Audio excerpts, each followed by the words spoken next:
Tembegile. Well, the International Monetary Fund says it is concerned about South Africa's economic growth outlook. The IMF met with the National Treasury in the past 2 weeks to discuss its concerns and the impact the lack of growth will have on employment, poverty and inequality. For more on this, we are joined by Max Allier, the IMF resident representative in South Africa.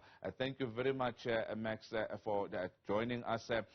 As the IMF, you hold these meetings with the National Treasury a number of times. There's something different this time around, according to the statement that you have received in terms of the challenges facing South Africa on numerous fronts. Talk to us about those in terms of the concerns that you have at this present moment. Thanks for inviting me to the show. We had our regular meetings in the context of surveillance, our regular dialogue with the South African authorities. South Africa has recovered faster than expected after COVID, and this has been largely driven by the high commodity prices that started towards the end of 2020, were maintained last year, and now because of the war in Ukraine, they have remained elevated. The recovery, as I said, was faster than expected. However, it was being a jobless recovery, and unemployment in South Africa remains very, very high. Unfortunately, with these levels of unemployment, it's very difficult to tackle the poverty and inequality challenges that South Africa faces. So more important than looking back is how we look going forward. Certainly for this year, the data for the first quarter was very positive. It was announced yesterday. But we need to see going forward. During the second quarter of the year, you had issues like the more frequent than expected load shedding. You had the floods in KZN. You have also the Federal Reserve has been tightening monetary policy, and the Chinese economy has been slowing down. So we're projecting growth of 1.9% this year, but over the medium term, we project growth of 1.4%.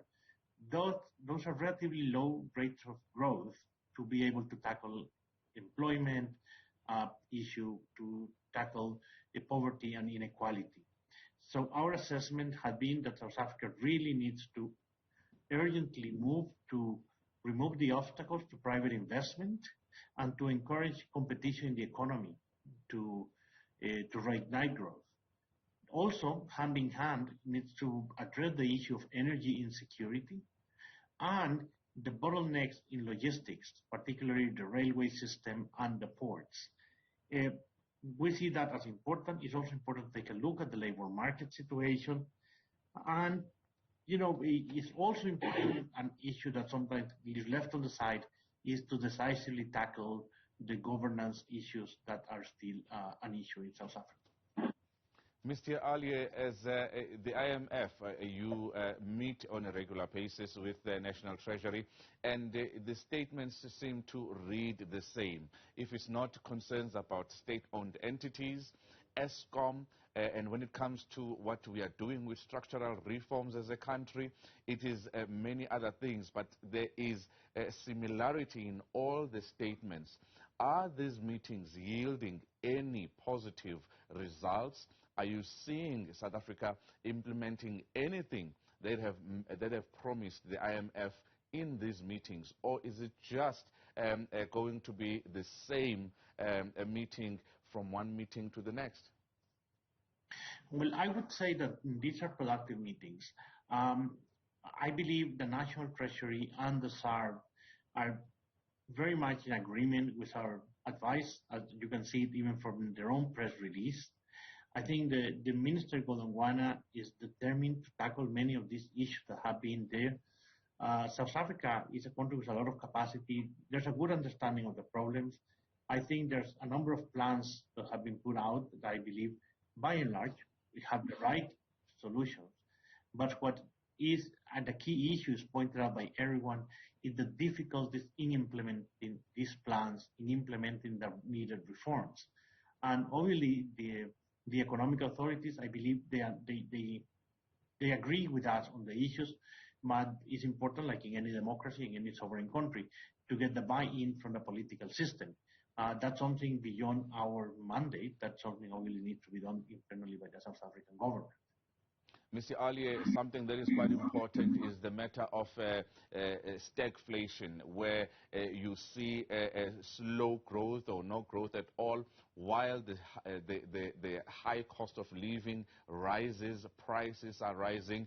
You get to that particular point of stagflation.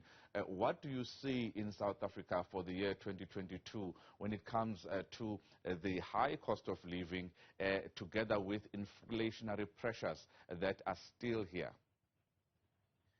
Well, I think this is the price pressures, inflation pressures are a worldwide phenomenon at the moment. Unfortunately, they have been exacerbated by the war in Ukraine and very sharp increases in fuel prices and food prices worldwide.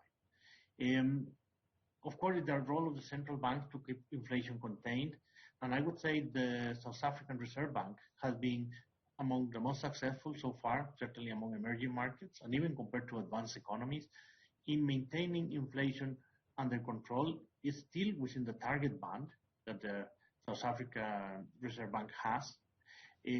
So in this regard, we think they have been doing a very good job. They timely started tightening monetary policy, and we hope they continue this success. Inflation may still go up a little bit on year-on-year basis in the coming month, but we expect this to very quickly return to within the target band. So inflation our advice is very important to remain vigilant, to be decisive, and continue these data-driven policy decisions, which have not been done by the SARB. But our main concern, as we discussed earlier, is related to growth.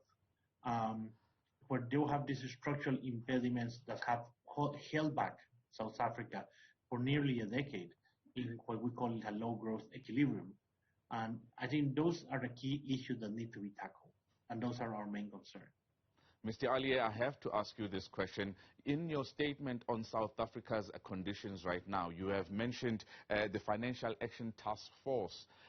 As far as that force has to do with the South African Reserve Bank and the recommendations that we need as the South African Reserve Bank to address shortcomings identified by the force in areas of anti-money laundering and combating the financing of terrorism. Let me put you on the spot with President Cyril Ramaphosa right now, facing a lot of questions about the robbery at his farm and millions of dollars allegedly found and stolen there.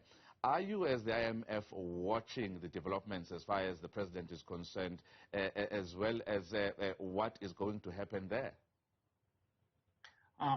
Well, listen, of course we follow the news in South Africa, like any person who analyzes the economy. I do not have any elements at the moment to make any comments on this news regarding President Ramaphosa. What I can tell you is regarding the Financial Action Task Force issue more broadly. There was an assessment, and this assessment highlighted a few weaknesses in the system, which needs to be tackled. If they are not tackled, this may lead to what is called gray listing of the country. And this is not good for the country, definitely, if that were to happen. And I think the issues that were identified by the task force, this was a few months back, refer some issues regarding to the banking system, and I know the SARB is working hard to fix those issues, which is related to regulations.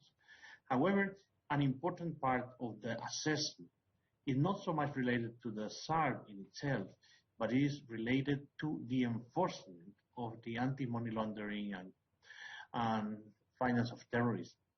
And this is something that more to do with the judiciary and the track record of the MPA and the judiciary in terms of enforcing this legislation. So I think this is something that needs to be addressed not only by the SARB or the National Treasury, but this requires a more holistic approach to address those concerns.